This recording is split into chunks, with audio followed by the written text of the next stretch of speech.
Bedri Hamza, që unë prapë menoj që gabim qasja tyre, sepse nuk du të me toleru, me vazhdu, me ushkej kushtetuta, i bojnë thirrje, hajde, konstituoje kuvendin. Kur të konstituohet kuvendin, afat jashtë kushtetues, ki i lanë të re me qunë gjykatë kushtetuese, me pyet me thonë, vetëvendosja, shumica e dojnë nga zgjedhjet e 7 qershorit, e konstituoj kuvendin. Kjo është ajo pse unë po them që nuk ka, sepse as nuk kanë me dërgu në gjykatë kushtetuese fare. Në qoftë se arrihet marrëveshje mes partive politike, unë mendoj që Kosova do të vazhdojë me institucionet e veta. Çfarë do marrëveshje politike që arrihet në kundërshtim me vendimin e gjykatës kushtetuese, kundërshtim me afatin kushtetues, pasojat e saj edhe zinxhirore.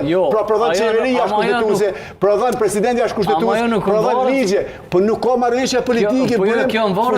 Kjo varet krejt prej gjykatës kushtetuese çfarë vendimi është. Marrëveshje politike që e bojnë dy parti politike me pas fuqimat madhe juridike, se sa kushtetuta e vendit. Unë e kuptoj, po në qoftë se e sqaron kushtetuta, dhe thotë që nuk është shkelje kushtetuese sepse nuk e sankcionon, domethënë nuk e po gjykata kushtetuese ka treguar vendim oburim. Ka thonë, ky vendi duhet mu konstituo në 30 ditë. Me konë që nuk është afat, kjo është konstituojnë e kur doni, kur keni qenë. Po ka mujtë edhe me thënë që në qoftë se nuk konstituohet, duhet të shpërndahet, me njëherë shpërndahet. Afat ka, po s'ka pasojë. Po pasojë juridike nuk e ka përcaktuar. Sepse është e paimagjinueshme.